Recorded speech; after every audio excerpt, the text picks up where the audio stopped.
Okay, ચલો હવે આપણે બીજા અમુક એવા મોસમી પવનો જોવાના છે, સોરી લોકલ વિન્ડ્સ જોવાના છે, સ્થાનિક પવનો, તો એ જોઈએ.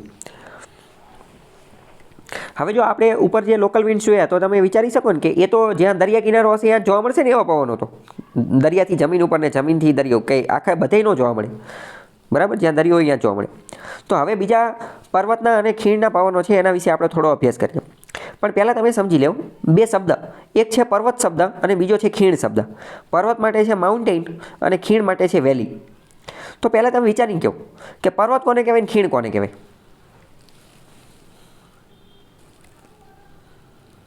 તો કે પર્વત આ જે ઊંચાઈવાળો જે ઢોળાવ છે, ઊંચાઈવાળો ઢોળાવ છે એને પર્વત કહેવાય. જ્યારે ખીણ કોને કહેવાય? ખીણ જે નીચેની જગ્યા છે એને ખીણ કહેવાય, એટલે કે વેલી કહેવાય. અથવા આપણે બહુ સાલો પહેલાં ચલાવી દીધું હતું, બે પર્વત વચ્ચેની જગ્યાને વેલી કહેવાય, બે પર્વત વચ્ચેની જગ્યાને શું કહેવાય? વેલી, એટલે કે ખીણ કહેવાય. માણસો રહેતા ક્યાં હશે? પર્વત ઉપર રહેતા હશે, પર્વત ઉપર ક્યારેય ન રહે, એટલા ઝાડ ઉપર થોડી રહે, વેલીમાં રહેતા હોય, ખીણમાં રહેતા હોય.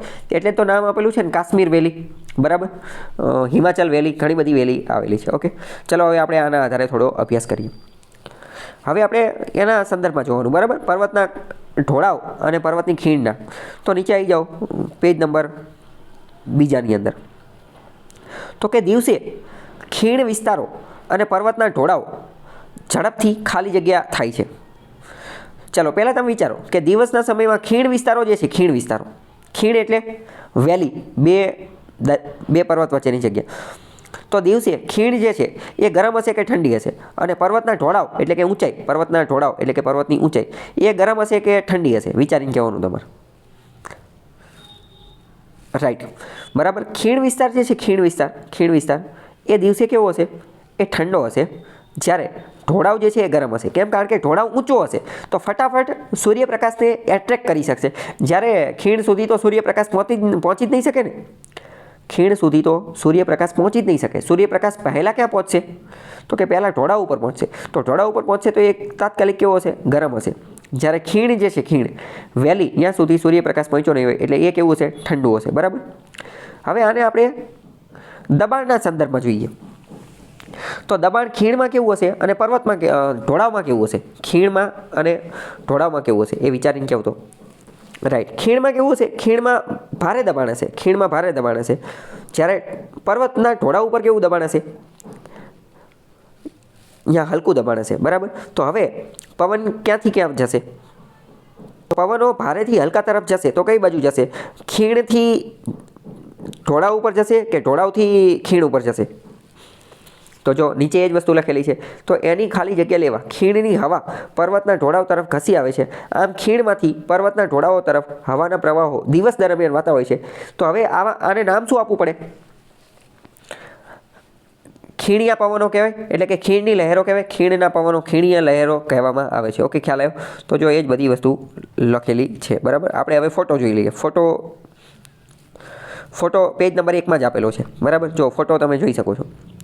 આ ખીણ છે, ખીણમાંથી પવનો ક્યાં જાય છે? ખીણમાંથી ઉપર ઢોળાવ તરફ જાય છે દિવસના સમયે, ખીણમાંથી ઢોળાવ તરફ. તો આને ખીણિયા પવનો કહી શકાય. ખીણિયા પવનો એટલે એને ખીણની લહેરો કહી શકાય. ખીણની લહેરો એટલે કેવી? તો કે માઉન્ટેન વિન્ડ્સ કહી શકાય, સોરી વેલી બ્રીઝ કહી શકાય. વેલી બ્રીઝ ખીણમાંથી નીકળે છે એટલે વેલી બ્રીઝ કહી શકાય. વેલી બ્રીઝ. હવે રાત્રે શું થશે? રાત્રે એની કરતાં એક્ઝેક્ટ વિરુદ્ધ થશે, બરાબર. સેમ એ જ વસ્તુ નીચે લખેલી છે, MCQ પણ પૂછેલા છે, તો તમને ખ્યાલ આવશે કે ચલાવવું,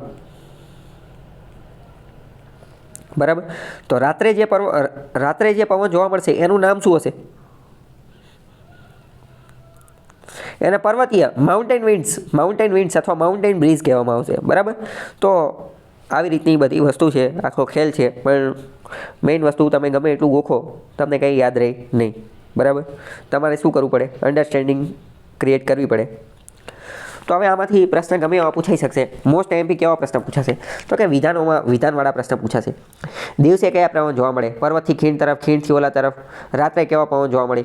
ઉનાળામાં કેવા પવન જોવા મળે? શિયાળામાં કેવા પવન જોવા મળે? દિવસે સમુદ્રથી જમીન તરફ, જમીનથી ઓલા તરફ. ઈશાન કોણીય, અગ્નિ કોણીય, આવા ગમે એવા. હવે તમે એટલા કેપેબલ અથવા એટલા સક્ષમ છો કે ગમે એ પ્રશ્ન પૂછે, ગમે એવો શબ્દ વાપરે, તમારે કીવર્ડ ટેકનિકનો ઉપયોગ કરવાનો, મગજમાં ઇમેજિન કરવાનું, એના આધારે તમારે આન્સર જે છે એ આપવાનો છે. ઓકે, ખ્યાલ આવ્યો કે નહીં?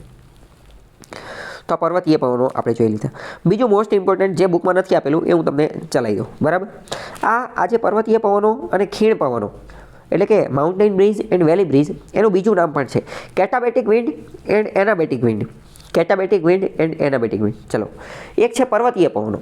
તો પર્વતનું સર્વોચ્ચ શિખર કયું છે ખબર છે? ભારતની અંદર પર્વતોનું સર્વોચ્ચ શિખર કયું છે ખબર છે? ભારતની અંદર પર્વતનું સર્વોચ્ચ શિખર છે K2. એટલે પર્વતીય પવનો જે છે એને કહેવાય કેટાબેટિક વિન્ડ. ભારતનું સર્વોચ્ચ શિખર છે K2 પર્વતનું, એટલે પર્વતીય પવનોને કહેવાય કેટાબેટિક વિન્ડ. જ્યારે વેલી બ્રિજ એટલે કે ખીણના પવનો એને કહેવાય એનાબેટિક વિન્ડ્સ. બરાબર, ખાલી નામ અલગ છે, બાકી બધું એનું એ જ છે. સમજાણું કે ન સમજાણું? અમુક વાર આ શબ્દ વાપરે તો પણ ચિંતા કરવાની નહીં, તમારે આ જ વસ્તુ સમજવાની. બરાબર, નીચે જો એનું ચિત્ર ને એવું બધું પણ આપેલું છે.